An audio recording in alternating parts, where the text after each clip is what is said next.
জনভাবি মই মতালি কি তেওঁৰ ৰজা তেওঁৰ যে বিজেপিৰ লোকসকলেই দেখোন তেওঁলোকে বিজেপি এৰিব বিচাৰিছে।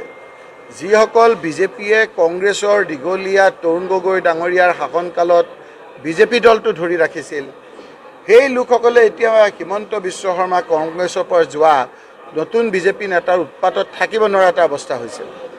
আৰু সেইকাৰণে বিজেপিৰ কেন্দ্ৰীয় নেতৃত্বই মুখ্যমন্ত্ৰী ডাঙৰীয়াৰ বিৰুদ্ধে যিসকল অৰিজিনেল বিজেপি আছিল তেওঁলোকসকলকো বিভিন্ন ক্ষেত্ৰত সংস্থাপন দিবলগীয়া হৈছে। ৰাজনৈতিক সংস্থাপন দি বাকীবিলাকক কৈছে যে এওঁৰ আৰু বেছিদিন ম্যাদ নাই, আমি আপোনালোকৰ লগত আছোঁ।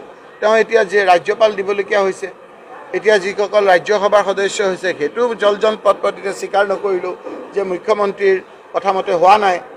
গতিকে মুখ্যমন্ত্ৰী তেতিয়া কি হয়, মুখ্যমন্ত্ৰী ডাঙৰীয়াই এইকেইদিনৰ কৰ্মকাণ্ডই ধৰা পেলাইছে যে তেওঁ বৰ্তমান অকণমান ঠিক হৈ থকা নাই কথা বতৰাবিলাক। সেই কথাখিনি এতিয়া তেওঁৰ কথা বতৰাই যে চৰকাৰখনৰ যে উল্টা গণনা আৰম্ভ হৈছে সেইটো স্পষ্টকৈ তেওঁ সোমাব নিদিওঁ আমি। বাকী বহুত আহি আছে আপোনালোকে দেখিব।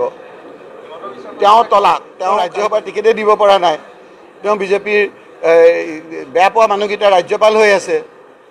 সেইদিন গ'ল, তেওঁৰ এতিয়া বিনাশ নহয়। ইমান কিয় বাট চাই আছে? মানুহে কংগ্ৰেছক ভোট দিবলৈ বিচাৰি আছে, সেইকাৰণে বাট চাই আছে। ভাবিছে কেতিয়া হিমন্ত বিশ্ব শৰ্মাৰ শাসন শেষ হয়, অৱসান হয়। তাৰ কাৰণে এতিয়া উপ নিৰ্বাচনৰ যোগেদিয়ে মানুহে সেই আচল নিৰ্বাচনৰ এটা ইংগিত দিব। আৰু সেইকাৰণে আপোনালোকেও আগ্ৰহেৰে ৰখি আছে যে কংগ্ৰেছে কেতিয়া ঘোষণা কৰে।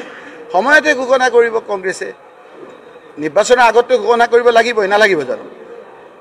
কথা হ'ল নিৰ্বাচনটো পিছুৱাই আছে কিয়? নিৰ্বাচনটো কৰি দিব লাগিছিলে। মুখ্যমন্ত্ৰী ডাঙৰীয়াই যিমান এতিয়া বিনাশকালে বিপৰীত বুদ্ধি, যিমান আপোনাৰ উপ নিৰ্বাচন পিছুৱাই আছে ইলেকশ্যন কমিশ্যনৰ যোগেদি, সিমানেই বিৰোধী পক্ষ কংগ্ৰেছ দলৰ ভাল হৈ আহি আছে। কাৰণ ইয়াৰ কেইদিনমানৰ পিছত আপোনাৰ যেতিয়া উপ নিৰ্বাচন হ'ব তেতিয়াতো আপোনাৰ হাৰিয়ানাত হাৰিব, বাকী 3খন ডিষ্ট্ৰিক্ট ষ্টেটতো হাৰিব। তাৰপিছততো ইয়াত যিখিনি ভোট পাব সেইখিনিও নোপোৱা হ'ব। গতিকে 5খনতে আপোনাৰ ঘটৰ মটৰ হৈ যাব মুখ্যমন্ত্ৰী। গতিকে এতিয়া কি কৰিম কি নকৰিম কৰি কাক দুখ দিম কাক দুখ নিদিম সেইবিলাক কথা কৈ ফুৰিছে।